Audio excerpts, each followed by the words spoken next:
Hey guys, me here today, and I'm going to talk to you guys about something kind of interesting. Stone Cold Steve Austin has recently said that WWE should try to sign Samoa Joe when his contract expires. Not exactly sure when it expires. I have a funny feeling it's sometime late this year, but I'm not exactly sure. And from my understanding, there was a contract extension offered to a main eventer in TNA last night that was rejected. So that could have been Joe, although I'm not exactly sure.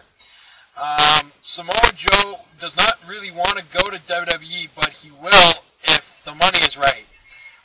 He's had two different offers from WWE before, and they were actually both less than what he was making in TNA, and he had reported he would not go to a company that would pay him less money and do 10 times the amount of work. TNA has really screwed over Samoa Joe a lot since Hogan and Bischoff really came in. I could see him leaving, but I don't see WWE offering him the money.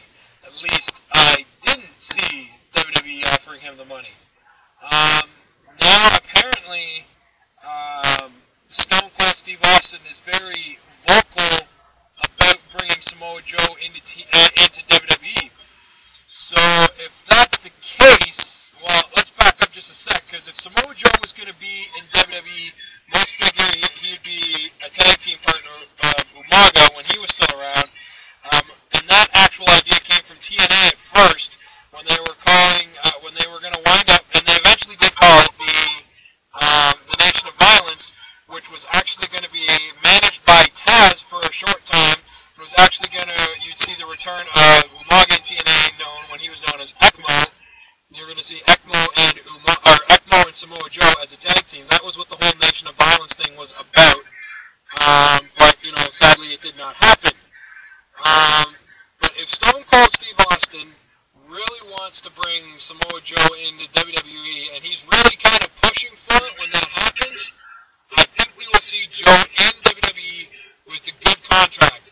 I would figure probably almost twice as much as TNA's paying him, at least, but I still don't know if he'd take it even if twice the amount. It would have to be a little bit more than that, because Joe has, said, and it's true.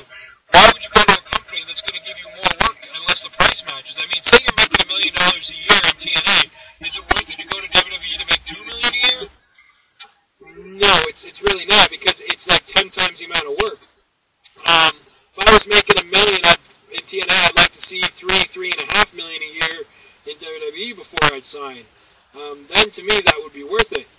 It will be interesting to see, will Joe be in WWE because of Austin? Very interesting. Was Joe the main event wrestler yesterday who rejected a contract extension? We've seen Joe getting fucked around a lot. So if this is the case, and we see, Austin is vocal about bringing him into WWE, we may see TNA start pushing Joe, but we may not, because Hogan and Bischoff are really not fans of Joe. They say, typical WWE stuff here with what they're saying is, he's too big, he's too fat, he's too slow, he's too this, he's too that, and I honestly think it's all a bunch of bull. If it is the case, and he will go to WWE, it could be interesting. I don't want to see Joe there, because I'm pretty sure he'll be used incorrectly, and now that Umaga has passed, I can guarantee he'll probably just be a rip-off of Umaga. And, I mean, that's all the Umaga character was a rip-off of Joe. I mean, Joe was originally from the Isle of Samoa, and that's what he was built from. And then Umaga was built from the Isle of Samoa, so TNA changed it from American Samoa. The whole face paint idea that Joe had that looked like Umaga was actually done like that on purpose. He was going to have it on his one side, and when ECMO came back, Umaga came back into TNA, he would have it on the other side, and it would just be kind of like a way to connect the link. It's like a link to show the two of them together.